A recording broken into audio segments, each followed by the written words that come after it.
আজি এই সংখ্যালঘু জনগণে আজি অসমখন আগুৱাই লৈ যোৱাৰ কাৰণে চিন্তা চৰ্চা কৰি আছে। এই সংখ্যালঘু জনগণে সতীয়াৰ পৰা ধুবুৰীলৈকে 1 কোটি সংখ্যালঘু জনগণে আজি অসমীয়া ভাষা সংস্কৃতি আজি ৰক্ষা কৰি আছে। আজি অসমীয়া ভাষা সংস্কৃতি তেওঁলোকে অৱদান আগবঢ়াই আছে। অসমীয়া মাধ্যম তেওঁলোকে স্থাপন কৰিছে। আজি তেওঁলোকে অসম সাহিত্য সভা প্ৰথম তেওঁলোকে কৰ্মী আগবঢ়াই আহি আছে। তাৰ পিছতো কিন্তু আজি অসম সাহিত্য সভাৰ দৰে এটা আমাৰ অভিভাৱক সংগঠন অসমৰ প্ৰত্যেক জাতি জনগোষ্ঠীক একত্ৰিত কৰি ৰাখিব পৰা এই অসম সাহিত্য সভাই কিন্তু আজি সতীয়াৰ পৰা ধুবুৰীলৈকে এজন মুছলমান বুদ্ধিজীৱীক নিমন্ত্ৰণ নকৰিলে, এজন সংখ্যালঘু সংগঠনক তেওঁলোকে নিমন্ত্ৰণ নকৰিলে ইয়াতকে দুৰ্ভাগ্যৰ বিষয়ে হ'ব নোৱাৰে। মোৰ সন্দেহ হয় হিমন্ত বিশ্ব শৰ্মা ডাঙৰীয়াই যেনেকুৱা হিন্দু মুছলমান বিভিন্ন জাতি জনগোষ্ঠীক ভাগ কৰি তেওঁলোকে হিন্দুত্বৰ অসম কৰিব বিচাৰিছে, অসমীয়া জাতিক খানদান কৰিব বিচাৰিছে। মোৰ অনুভৱ হৈ আছে যে অসম সাহিত্য সভাই হয়তোবা তেওঁলোকৰ সেই জালত ধৰি দিছে, যাৰ কাৰণে অসম সাহিত্য সভাও 1,30,00,000 মানুহক তেওঁলোকে অসম সাহিত্য সভাৰ প্ৰতিটো কাৰ্যসূচীৰ পৰা বঞ্চিত কৰিছে। গতিকে এনেকুৱা ধৰণৰ যদি মনোভাৱ থাকে অসম সাহিত্য সভাৰ দৰে এটি অভিভাৱক সংগঠনৰ, তেনেহ'লে কিন্তু নিশ্চিতভাৱে এটা দিনত কিন্তু অসমৰ ভাষা সংস্কৃতি মানে এইখিনি কিন্তু ভাগ হৈ যাব আৰু এইখিনি কিন্তু কোনো ধৰি ৰাখিব নোৱাৰে। গতিকে আমি অসমৰ বৌদ্ধিক সমাজক আহ্বান জনাইছো, বৌদ্ধিক মহলক আহ্বান জনাইছো। কি কাৰণত?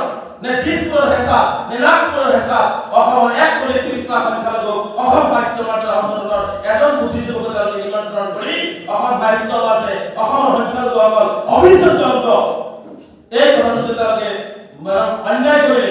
এই কথাটো আমি এক নকওঁ, আমাৰ কেৱলমাত্ৰ আমি দুখ প্ৰকাশ কৰিছো আৰু অসমৰ বৌদ্ধিক সমাজক যিসকল বৌদ্ধিক সমাজে সতীয়াৰ পৰা ধুবুৰীলৈকে প্ৰতিটো জাতি জনগোষ্ঠীৰ সমন্বয় সমবিকাশ আৰু অসমীয়া জাতিটো এক অসমীয়া জাতি হিচাপে ভাষা সংস্কৃতি আগবঢ়াই লৈ যোৱাটো বিচাৰে, সেইসকল বুদ্ধিজীৱী সেইসকল বৌদ্ধিক মহলক কেৱলমাত্ৰ আমি সদৌ সংখ্যালঘু ছাত্ৰে বিচাৰ দিছো।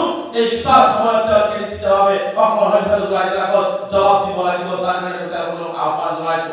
আৰু এনেকুৱা ধৰণৰ যদি ভাগ হৈ দিছপুৰৰ নিৰ্দেশত যদি অসমৰ জাতি গঠন প্ৰক্ৰিয়াত ভাষা সংস্কৃতি জীয়াই ৰখা অসম সাহিত্য সভাই যদি সেই জালত ভৰি দিয়ে, তেনেহ'লে কিন্তু এটা দিনত কিন্তু বিভিন্ন জাতি জনগোষ্ঠী অসমৰ সাহিত্য সভাৰ পৰা আঁতৰি যাব আৰু অসমৰ ভাষা সংস্কৃতিৰ যি উত্থান সেই উত্থানত কিন্তু অৱনমিত হ'বলৈ নিশ্চিত। তেতিয়া কিন্তু কোনেও কাকো দোষাৰোপ কৰিব নোৱাৰিব। এই কথাখিনি কিন্তু আজি আমি স্পষ্টকৈ সতৰ্ক কৰি দিলো। আমি আজি হিমন্ত বিশ্ব শৰ্মা ডাঙৰীয়াক প্ৰত্যুত্তৰ দি আছো। প্ৰত্যুত্তৰ তেতিয়াই সফল হ'ম আমি হিমন্ত বিশ্ব বুলডোজাৰ লগাই ভূমি বিটিচিৰ ভূমি নীতিয়ে আমাৰ শিক্ষক নীতিয়ে আজি আমাৰ মাদ্ৰাসা আমাৰ কলেজৰ ওপৰত আক্ৰমণ কৰে। ইয়াৰ যোগ্য প্ৰত্যুত্তৰ আমি কিহেৰে দিব লাগিব? কলমৰ জৰিয়তে দিব লাগিব। গতিকে 5 বছৰৰ কাৰণে সংখ্যালঘু ৰাইজ সংকল্প লওক যে এইজন হিমন্ত বিশ্ব শৰ্মা ডাঙৰীয়া আৰু এইজন হিমন্ত বিশ্ব শৰ্মা ডাঙৰীয়াৰ প্ৰতিটো অন্যায়ৰ জবাব আমি শিক্ষাৰ জৰিয়তে দিব লাগিব। সেইকাৰণে মই প্ৰত্যেকটো সভাতে কৈছো জেহাদ আমি কৰিম আৰু জেহাদ হ'ব এইটো হৈছে শিক্ষাৰ জেহাদ, কলমৰ জেহাদ, জ্ঞানৰ জেহাদ। যি জেহাদৰ জৰিয়তে সকলোৱে ধাৰ ফালি হিমন্ত বিশ্ব শৰ্মাৰ অন্যায় অত্যাচাৰ ফালি আমি এদিন এখন ন্যায় প্ৰতিষ্ঠা ভাৰতবৰ্ষৰ বুকুত অসমৰ বুকুত প্ৰতিষ্ঠিত কৰিব পাৰিম, নিজৰ জাতিৰ উন্নয়ন আমি কৰিব পাৰিম।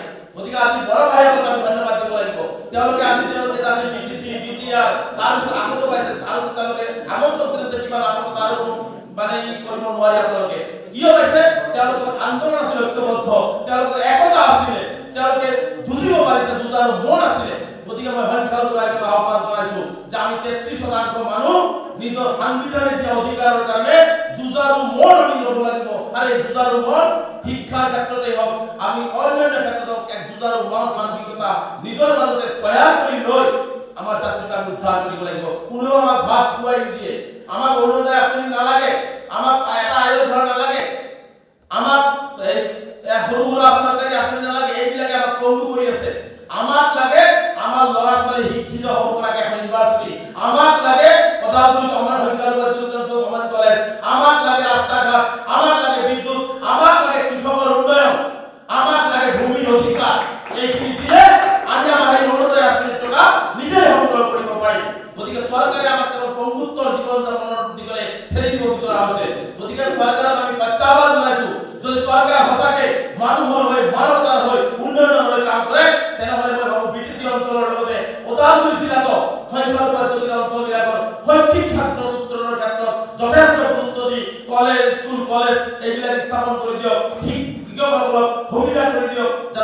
ভালকে নিজৰ জীৱন যাপন কৰিব পাৰে।